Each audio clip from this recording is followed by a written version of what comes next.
So yesterday, Pat Robertson weighed in on Robin Williams' death, and he said he was a heathen that worshipped idols, and that's why he killed himself. There's no bottom for these guys. Well, today, Bryan Fischer also has a theory.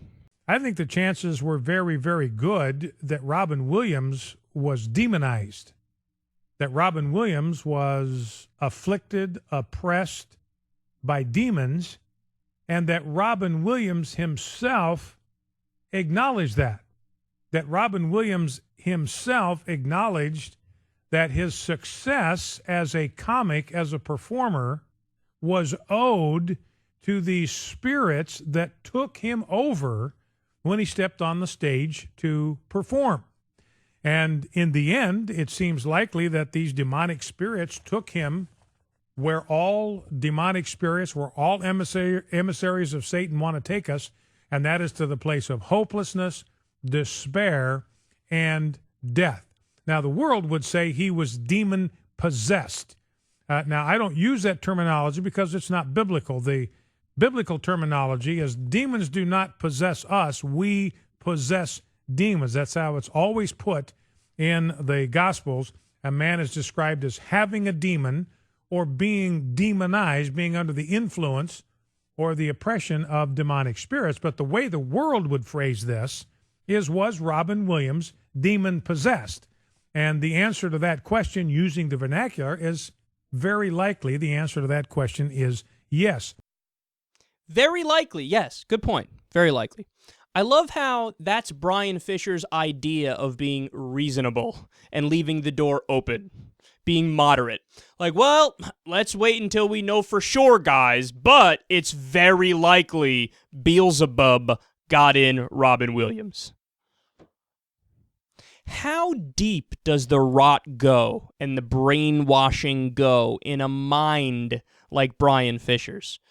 That's what I'm taken aback by, because look, I'm me, and I can't compare him to anybody else other than me, because I only know through my own eyes, my own perspective. I try to be open-minded and see it through different people's eyes, whatever situation we might be talking about.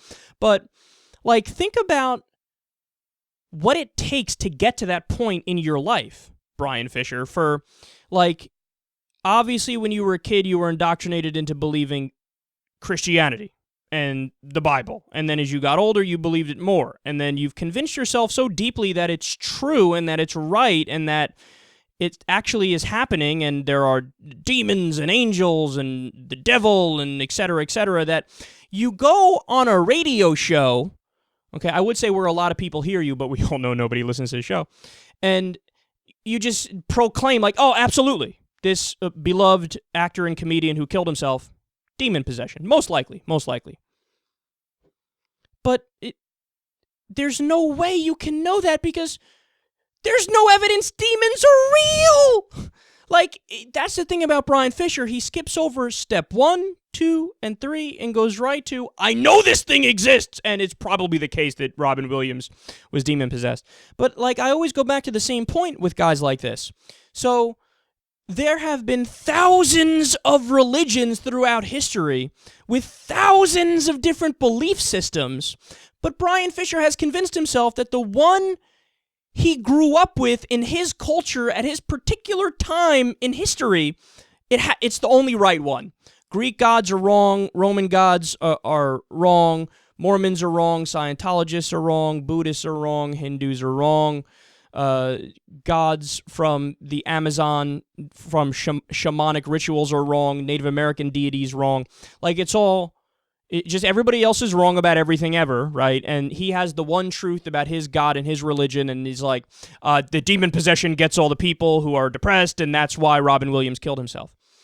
Or you're an idiot coming up with simplistic answers for things because you can't think any deeper about it. You can't talk about the Parkinson's aspect because you didn't read about that, because you don't read. You just talk out of your asshole.